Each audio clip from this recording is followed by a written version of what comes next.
अगर तुम्हारा सरनेम, तुम्हारी कास्ट या तुम्हारा बर्थ ही डिसाइड कर दे कि तुम कितने इंटेलिजेंट हो और लाइफ में कितना आगे जा सकते हो तो थोड़ा डरावना लगता है ना। लेकिन एक टाइम था जब लोग इसे सच मानते थे। इतने वर्ष में कौन चमार का लड़का टॉपर हुआ वर्ल्ड में? पढ़ नहीं सकता, उसके समझ नहीं आ सकता है, विद्वान नहीं हो सकता है। ब्राह्मणों का ज्ञान अर्जन धर्म है और जो है शूद्रों को सेवा करना ऐसे बताया गया। इस देश में केवल शिक्षा प्राप्त करने का अधिकार पंडितों को है। और सिर्फ मानते ही नहीं थे, इसे साइंस का लेबल दे दिया गया था।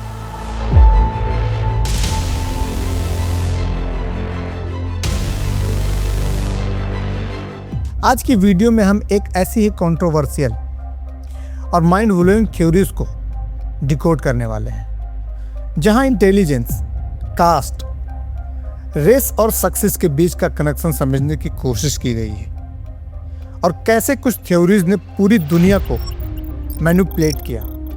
लेकिन सबसे बड़ा सवाल यह है कि क्या सक्सेस और इंटेलिजेंस जीन से डिसाइड होती है या फिर सिस्टम ही ऐसा डिजाइन किया गया है कि कुछ लोग हमेशा आगे रहें। स्टोरी शुरू होती है 1944 के इंडिया से, जहां एक आईक्यू टेस्ट कंडक्ट किया गया। रिजल्ट शॉकिंग था। अपर कास्ट का एवरेज आईक्यू ज़्यादा था और लोअर कास्ट का कम। इस डेटा को यूज़ करके ये नैरेटिव बिल्ड किया गया कि ये कैटेगरी नेचुरल है, जेनेटिक है और जस्टिफाइड है। मतलब अगर कोई लोअर कास्ट से है तो वो नेचुरली कम इंटेलिजेंस होगा। और यही बिलीफ धीरे धीरे सोसाइटी में डीपली इम्बाइंड हो गया। लेकिन असली ट्विस्ट अभी बाकी है, क्योंकि ये आइडिया सिर्फ इंडिया तक ही सीमित नहीं था। 14 अगस्त 1839 में एक American scientist Samuel George Morton ने दुनिया भर के स्कल्स कलेक्ट किए और उनका साइज मेजर किया। उसका क्लेम था बिगर स्कल्स मीन्स हायर इंटेलिजेंस, और उसने डिफरेंट रेसेस को रैंक कर दिया। वाइट सबसे ऊपर, ब्लैक सबसे नीचे। एक डेंजरस नैरेटिव जो साइंस के नाम पर रेसिज्म को जस्टिफाई कर रहा था, क्योंकि जब किसी बिलीफ को साइंटिफिक बैकिंग मिल जाता है तो वो सिर्फ ओपिनियन नहीं रहता, बल्कि वो सच बन जाता है। कोलोनियलिज्म, स्लेवेरी, कास्ट सिस्टम, सबको एक जस्टिफिकेशन मिल गया। According to God's will, the white race should be preserved and not be swallowed up by an inferior race. पर फिर भी एंट्री होती है कुछ रिसर्चर्स की, जिन्होंने इस पूरे सिस्टम को चैलेंज किया। उन्होंने डिस्कवर किया कि स्कल साइज फिक्स नहीं होता, बल्कि एनवायरनमेंट के साथ चेंज हो सकता है। लेकिन प्रॉब्लम यहाँ ये थी, सिंपल और शॉकिंग थ्योरीज वायरल हो जाती, कॉम्प्लेक्स सच्चाइयां नहीं। इसलिए गलत आइडिया ज्यादा पॉपुलर हो गए और सच पीछे रह गया। फिर 1994 में एक कंट्रोवर्शियल बुक आती है जिसमें क्लेम किया गया कि आईक्यू लार्जली जेनेटिक होता है और सोसाइटी नेचुरली 2 क्लासेस में डिवाइड होती है, हाई आईक्यू एलाइट और लो आईक्यू अंडर क्लास। और ये लोग रैंडम नहीं थे, बल्कि रिप्यूटेड रिसर्चर्स थे। इसलिए लोगों ने इस बात को सीरियसली लेना शुरू कर दिया। अब यहां सवाल और डेंजरस हो जाता है। अगर इंटेलिजेंस फिक्स्ड है तो हार्ड वर्क का क्या, मेरिट का क्या, डेमोक्रेसी का क्या? क्या सब सिर्फ एक इल्यूजन है? 1970 में एक साइंटिस्ट ने डिस्कवर किया कि दुनिया भर में आईक्यू स्कोर्स हर डिकेड इंक्रीज हो रहा है कंसिस्टेंटली। इसे फ्लाइन इफेक्ट कहा गया।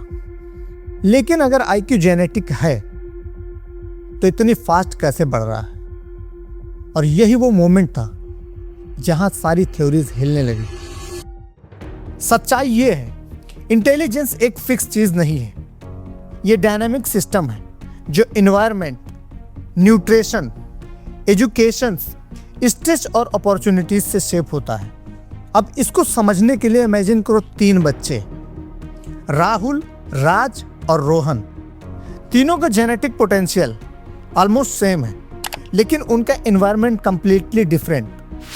राहुल एक रिच फैमिली में बोर्न होता है, जहां proper nutrition, educated parents, simulating conversations और क्वालिटी एजुकेशन मिलता है। राज एक मिडिल क्लास बैकग्राउंड से है, जहां बेसिक फैसिलिटीज तो हैं, लेकिन एक्सपोज लिमिटेड है और फाइनेंशियल स्ट्रेस भी है। रोहन एक अंडर प्रिविलेज इन्वायरमेंट में बोर्न होता है, जहां poor nutrition, high stress, weak schooling system और लिमिटेड अपॉर्चुनिटीज उसकी ग्रोथ को इम्पैक्ट करते हैं। और यहीं से गैप स्टार्ट होता है। राहुल को मिला हाई सिमुलेशंस, राज को एवरेज और रोहन को सर्वाइवल मोड, और ये गैप टाइम के साथ मल्टीप्लाई होता गया। इसे मैथ्यू इफेक्ट कहते हैं। जो आगे है वो और आगे बढ़ता है, जो पीछे है वो और पीछे रह जाता है। स्कूलिंग ने भी इस गैप को बड़ा कर दिया। राहुल को मिला प्रैक्टिकल लर्निंग, प्रॉब्लम सॉल्विंग और कॉन्फिडेंस बिल्डिंग। राज को मिला मोस्टली थ्योरेटिकल नॉलेज और रोहन बेसिक सिस्टम में ही स्ट्रगल करता रहा। एक एक्सपेरिमेंट में 2 ग्रुप्स को सेम आईक्यू टेस्ट दिया गया, बस डिफरेंस ये था कि एक ग्रुप को बोला गया कि ये इंटेलिजेंस टेस्ट है और दूसरे को बोला गया कि ये सिर्फ प्रैक्टिस एक्सरसाइज है। फिर रिजल्ट ये निकला कि लो इनकम ग्रुप ने इंटेलिजेंस टेस्ट में पुअर परफॉर्म किया, लेकिन प्रैक्टिस एक्सरसाइज में उन्होंने इक्वली अच्छा परफॉर्म किया। Reason, identity stereotype threat.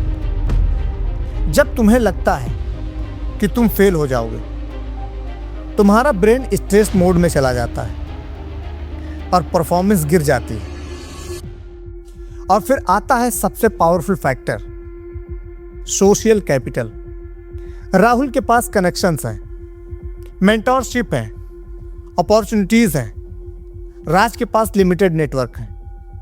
Rohan almost zero support system के साथ स्ट्रगल कर रहा है। सेम टैलेंट होने के बाद भी आउटकम्स कंप्लीटली डिफरेंट होते हैं। तो कंक्लूजन क्या है? सक्सेस एक सिंपल इक्वेशन नहीं है, ये एक प्रोबेबिलिटी गेम है, जहां सारे फैक्टर्स मिलकर रिजल्ट डिसाइड करते हैं। अगर इस स्टोरी को सुनकर आपकी आंखें खुल गई हों तो इस वीडियो को लाइक करें और कमेंट्स करके ज़रूर बताएं कि सक्सेस हार्ड वर्क पे डिपेंड है या फिर सिस्टम पे। हम मिलते हैं अगली वीडियो में एक ऐसी ही स्टोरी लेकर। तब तक के लिए जय हिंद।